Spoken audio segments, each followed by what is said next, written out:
oral sex, musical boner, bona fide eargasm. These are all words and phrases that we've used to describe albums that we absolutely love. Albums that take our breath away. That take us places that perhaps we've never been to before.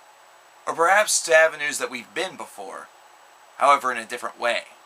Telling a story that perhaps is a fresh take on an idea that perhaps other stories have made tired. Or perhaps creating the standard for new tales to come. I'm coverkillernation. It's a fantastic day for metal, and we're here to talk about Perfect Absolution by the band Gorod. This is an album that many of you have requested that I cover, and many of you will finally be satisfied that I have. It's a little bit tardy. However, this is an album that needs to be taken in. This is an album that needs to be digested correctly, not one that is digested too quickly as to cause some sort of stomach problems, stomach bug, diarrhea, etc. This is technical death metal. Now, technical death metal was well represented last year in the Album of the Year race with Obscura and Omnivium. So far this year in 2012, we've been looking for an album that has kind of reached those sort of heights, and we found a couple of them. However, is this an album that's going to continue in the very, very strong aspect that March was, where there were a lot of albums that were released, such as Cannibal Corpse, such as Overkill, that really just took us on a thrill ride, a journey to really set the bar high for the remainder of the year. And the real answer to these questions is going to come in the form of, well, another question.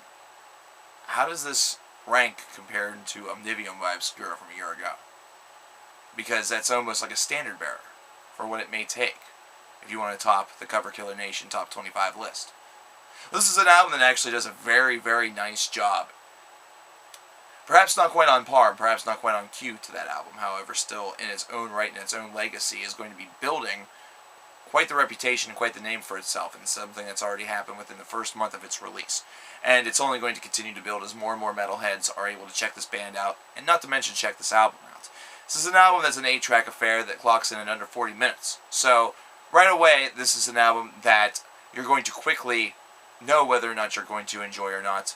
And it's also not going to be an album that's going to envelop too much of your time. So either way, this is a listen that could be perceived as easy, at least in the time frame of mind. As far as the material is concerned, some points of this album can be determined as sheer chaos. However, it's controlled chaos. It is planned chaos. Almost as though this band was kind of executing an elaborate blueprint. They were putting together a puzzle that they were able to execute and solve with extreme proficiency, not to mention in a very timely fashion. What else does this band boast? What else does this album boast that really bides a lot of good things for it, that really presents it with a lot of accolade? Well, another thing that will be presented, or be presented to you, is the fact that this is an album that boasts high variety. Now, by variety, I don't necessarily mean that this is a band that's jumping back and forth from clean vocals, harsh vocals, slow songs, heavy songs. Variety in this regard means that they're able to deviate. They're able to do things within songs, almost where they seem like little mini-songs within the track itself. And they're able to make it all flow together. They're able to make it all make sense. Everything that you hear makes musical sense. The curveballs that occur all seem to set forth in motion almost like a plot. Like every single track is a little mini movie. And it's all very, very nicely executed. There's also a consistency to this record that is very well executed as well. The consistency comes in the fact that you're never really overbeared by any of the extremity of it, any of the calmer moments of it. You have the ability to take it all in. However, at the same time, you're also still very taken aback. Your chair literally becomes the place at which you are glued, because whenever you listen to this record, you kind of want to know where it's going to take you next. With each passing track, it seems as though they're pushing the envelope just a little bit more. Now, whenever you reach the latter part of this album, the final 4 tracks of this album, it seems as though the ante is being upped on a consistent basis, and we're talking track by track by track. They're going somewhere boldly going where perhaps they hadn't gone before, just within the previous track. And that's something that not only builds consistency, but also enhances the character of this album. The character of this album is extremely, extremely viable, not to mention very, very tremendously important and well crafted. There's a good story behind this record, and it has a lot to do with a semi-historical factor, something from the 9th or 10th century. And whenever you consider this, whenever you take that into account, the brutality is extremely, extremely well-deserved. However, the variety is also extremely well-deserved and welcomed. This kind of helps reflect a full embodiment of exactly what this band is attempting to undertake. The technical death metal market is not necessarily a market that is very slim. This is not a slim pickings market. However, Gorod has begun to distinguish themselves as one of the best purveyors of this genre, and certainly one, if not the best, from France. This is an album that's going to continue their legacy in this department, which is a legacy that has spanned only about 3 or 4 releases. And it just seems that this is a band that consistently kind of infringes upon the top 10 list, and either just barely cracks it or is on the outside looking in. This may be the album that changes that completely.